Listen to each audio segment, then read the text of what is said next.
Man United make Alexis Sanchez transfer call. But there's a big problem. Manchester United are prepared to let Alexis Sanchez leave the club on loan, but only if a hefty chunk of his wages are paid. The 30-year-old has struggled to make any real impact since joining the Red Devils from Arsenal. After making the move north, his form nosedived at the Theatre of Dreams. Sanchez, who earns £350,000 per week, has registered just 2 goals all season. In contrast, during the 2016/17 campaign, Sanchez notched an impressive 30 goals for the Gunners in all competitions. The Times says United are keen to get rid, but they face a problem in trying to find a suitor willing to match his huge wages. If necessary, Old Trafford bean counters will sanction a temporary exit away from the club. It's suggested Inter Milan are sniffing around following a solid showing in Serie A this term. The Galatasaray are third in the table and looking to strengthen their ranks. United will be no pushovers, though. They want most of, if not all, of his wages covered. A major overhaul at United is expected in the summer as Ole Gunnar Solskjaer looks to make his mark. The club legend has already warned that he expects higher standards as a club. We cannot carry players, he said.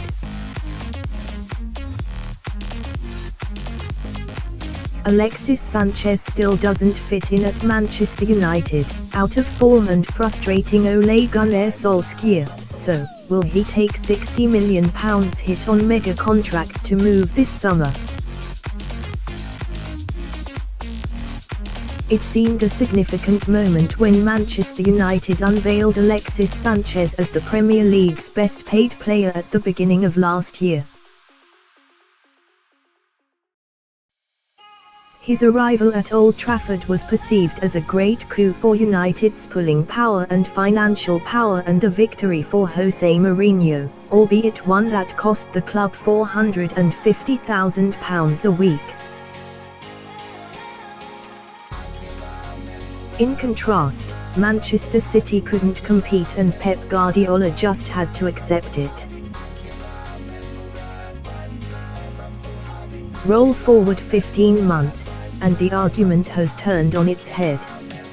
City are chasing an unprecedented quadruple without Sanchez, while United are 50-50 to qualify for the Champions League, and their Chilean asset isn't in Ole Gunnar Solskjaer's first 11. 5 goals in 41 appearances wasn't meant to happen. Whilst Solskjaer has revived the fortunes of Marcus Rashford, Romelu Lukaku and Chris Smalling, there is a glimmer of impatience with Sanchez. "I can't do anything about Alexis Sanchez," said the interim manager after another flat display as a sub in the Champions League first leg defeat by PSG. "When he plays, he needs to find himself."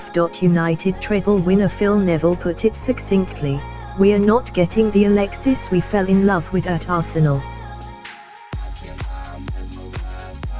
There were warning signs in his latter days at Arsenal that the very best of Sanchez may be behind him.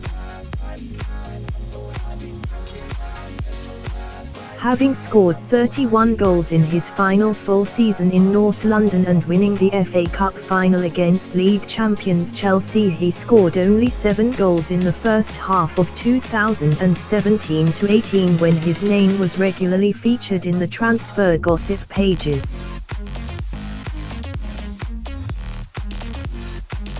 For a long time, he seemed keen on joining up again with Guardiola, who once took him to Barca. That was until United offered more money, and with 6 months left on his contract, Arsenal agreed to a swap deal with Henrik Mkhitaryan.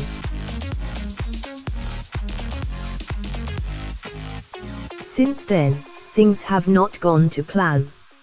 Sanchez has lost his place on the left side of a 4-3-3 to Anthony Martial. If Solskjaer opts for twin strikers, they are Rashford and Lukaku rather than him. Pogba looks a more natural fit for United as no 10. And if Sanchez doesn't start, surely he costs too much to be a super sub in the long term.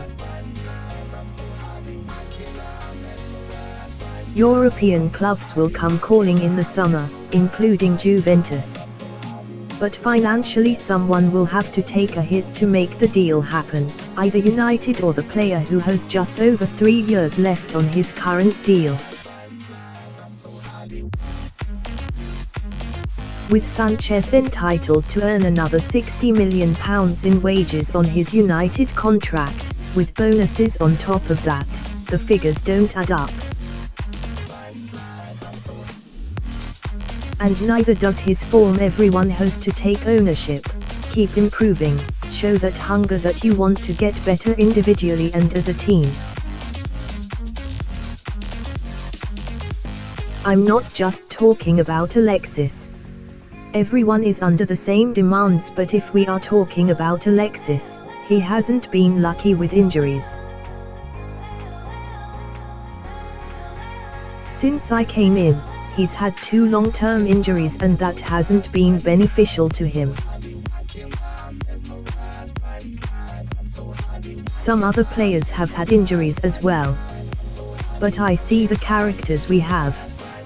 I am looking at who we should keep, who we should move on. Alexis has got a fantastic talent when he's at his best level. Now we want him performing for us.